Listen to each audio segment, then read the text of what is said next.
welcome back to the channel. Today's story is about registered nurse anesthetist Ray J. Black. He was the nurse who murdered his ex-girlfriend who was carrying his child. She was also a nurse anesthetist, and then he went on to murder his ex-wife who was also a nurse anesthetist. There is a GoFundMe page set up for his ex-wife, Wendy Black. If your heart directs you, please give according to the direction of your heart. Say a prayer for Tara, the baby, and her family, as well as Wendy Black and her family. Thank you. In this video, we will have the representation of the ex-girlfriend who dated Ray J. Black from 2019 to 2020 before he was involved with Tara.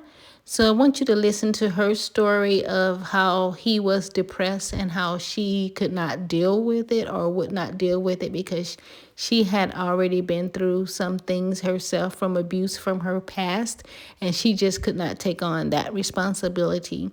So watch that news clip, as well as you know that Wendy Black, the ex-wife, had been trying to get a restraining order because she was afraid for her life.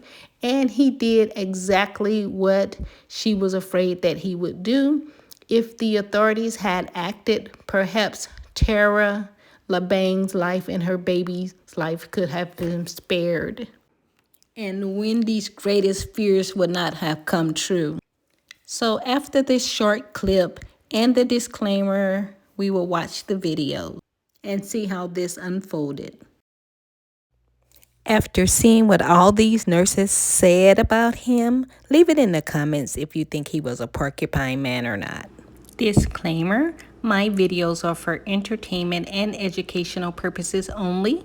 Fair Use Act disclaimer, copyright disclaimer. Under Section 107 of the Copyright Act of 1976, allowance is made for fair use for purposes such as criticism, comment, news reporting, teaching, scholarship, education, and research. Fair use is a use permitted by copyright statute that might otherwise be infringing.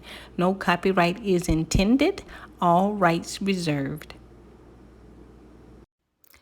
Pay attention to how Rajay says that he was not allowed to see the children, but yet it seemed that he had them when he went to murder his ex-wife. Also, pay attention to how the surviving ex-girlfriend said that for her own health, she could not help him with his depression. It was too much for her.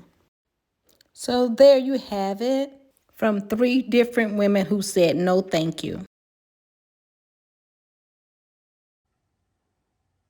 And I could see one little girl in there crying, and I peeked in the window again, and then I saw the second girl in there, and I was, trying to calm them down. The 2 little girls neighbor Michael Eisenberg says he found inside a running BMW after Saturday's apparent murder-suicide on Edenbrook Drive in Columbia are, according to online court records, at the center of a contentious, years-long custody battle between the murder suspect, Ray J. Black, and the murder victim, his wife, Wendy Black. I think a lot of things like this tend to happen when they're domestic for the most of the time, So I tend not to be too worried. It is very frightening.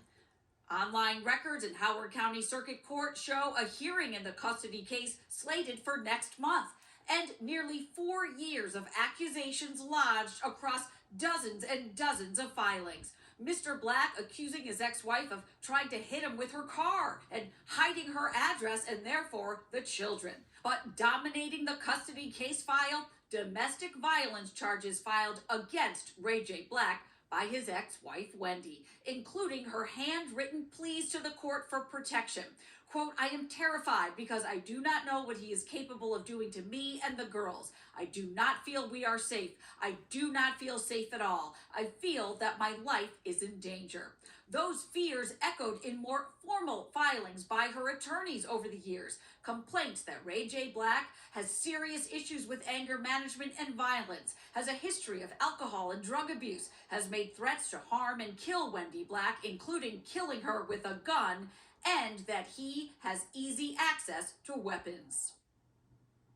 He was also ordered by a judge recently to pay $5,000 in attorney's fees to his ex-wife, an attorney she had to hire when he refused to turn over necessary documentation, including his employment records, his tax filings, and proof and receipts that he had gone to a therapist. Reporting live from Ellicott City tonight, I'm Kate Amara. Rajay Black.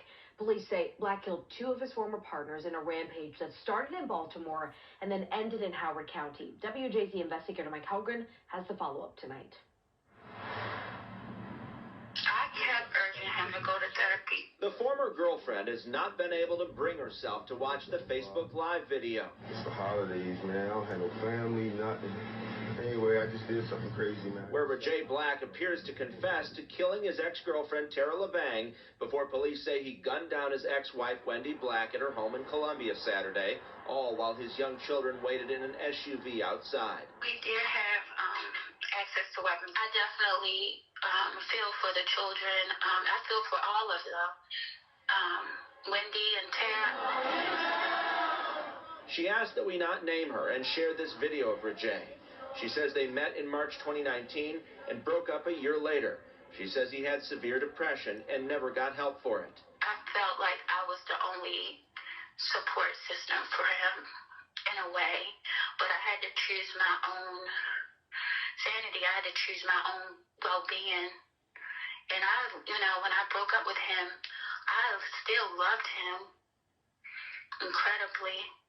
But I knew that I had to put myself first. I couldn't be a part of it because he just wouldn't get help. The former girlfriend shared a text message Rajay sent, telling her there was a time that I was so low that I didn't want to live anymore. It was you that helped me get through it. She said he told her he loved his kids. Were you ever afraid of him?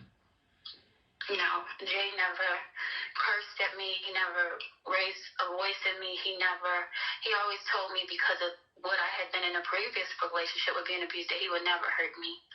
That's what he said to me. But according to court records, Wendy Black filed multiple protective orders that were denied. Last year, in her own handwriting, she said, "I am terrified because I do not know what he's capable of doing to me and the girls. I do not feel that we are safe. I do not feel safe at all. I feel that my life is in danger." A lot of times people don't take it serious when people say that their life is in danger. Definitely about protecting women, there's definitely a broken system. Mike Helgren, WJZ. This is a sad story indeed. Nurses spend a lot of time taking care of everyone else, and we must take care of ourselves. Get help from a mental health professional if you or a loved one is being abused or have mental health issues.